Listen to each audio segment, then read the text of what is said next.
What's an industry you want to venture into? Aside from things I'm already venturing into, like the beverage one, or like streaming. I had an interest in film, obviously, right? Even when I was doing YouTube, I was kind of interested. I tried acting and stuff, but it's not that I don't like acting, because I do. But I found that it's not really being on camera that I enjoy. It's more like the whole creative process. So whatever you call that, I don't know. It's not just one job, because I like to be involved from the beginning to the end. But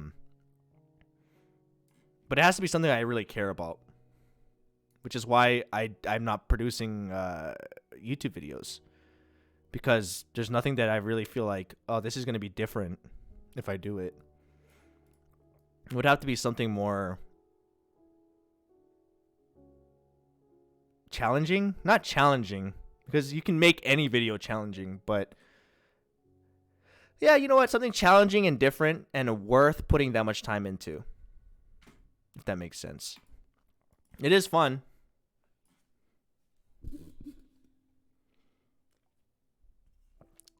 That's what Michael said in the podcast. Said what? I don't remember what I just said. I said a lot of things.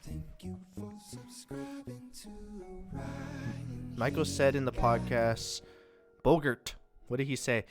Jules and Duke, thank you guys for the sub. Do you have a specific writing process? For YouTube, yeah. I did the same thing every day for years. It's the same reason why Michael only uploads twice a year. Yeah. It makes sense. I think people realize if you do it for a while, you kind of get to the same place, I think.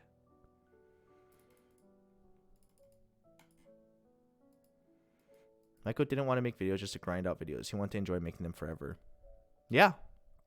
You could do that. And I think part of it was, I think for me, if I didn't have to, I would have to enjoy doing everything by myself.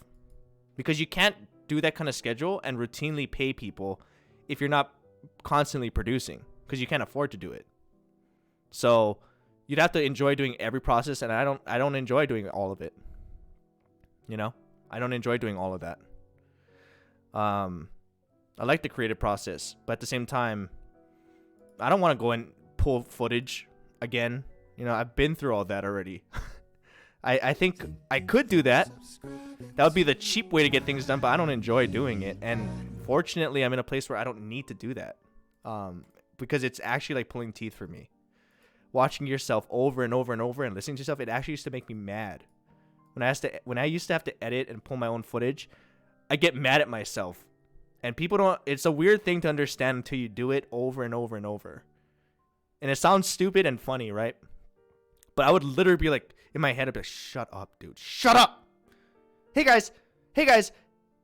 Hey, guys. Hey, guys. Hearing that over and over, I'm like, shut up already, Ryan. Shut up. You get mad, dude. Because you hear and see the same shit over and over and over. And you finally get a good take, and you realize, God, that's not the good take. And you go back, and you have to watch all the other takes over again until you find the perfect take. Which I know most people probably don't do that. But I couldn't help but, like, I would be stuck on the same first 5 seconds, sometimes for like 20 minutes. And then if I didn't like it, I would go re-record it. Please don't be angry. I'm not. I'm just said, like, it was like frustrating because I would self-critique too much, I think. Now looking back, I was never satisfied.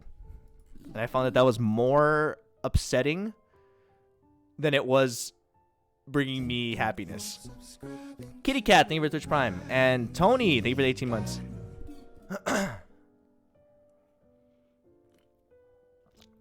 Our perfection king. It's not perfection, just my own. I guess for my own taste, it's perfection. But not to, like, perfection's, again, like art, subjective, right? But as for my own taste.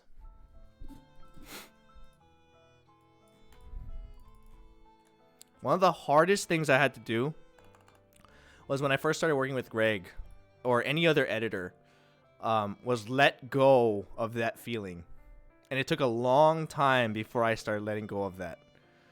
Because they're never going to pull the exact clips or cut it the exact way that you want it to be. You can go back in the edit, but it's not the same as you doing everything yourself. And it's really tough when you're, I guess, in that seat. Kind of like a control freak to a certain degree. To be able to like let go. But you have to.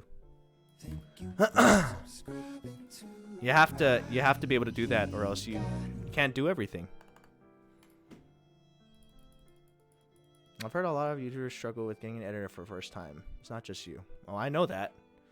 I think a lot of people need to realize too. I think a lot of people didn't do it. That's why.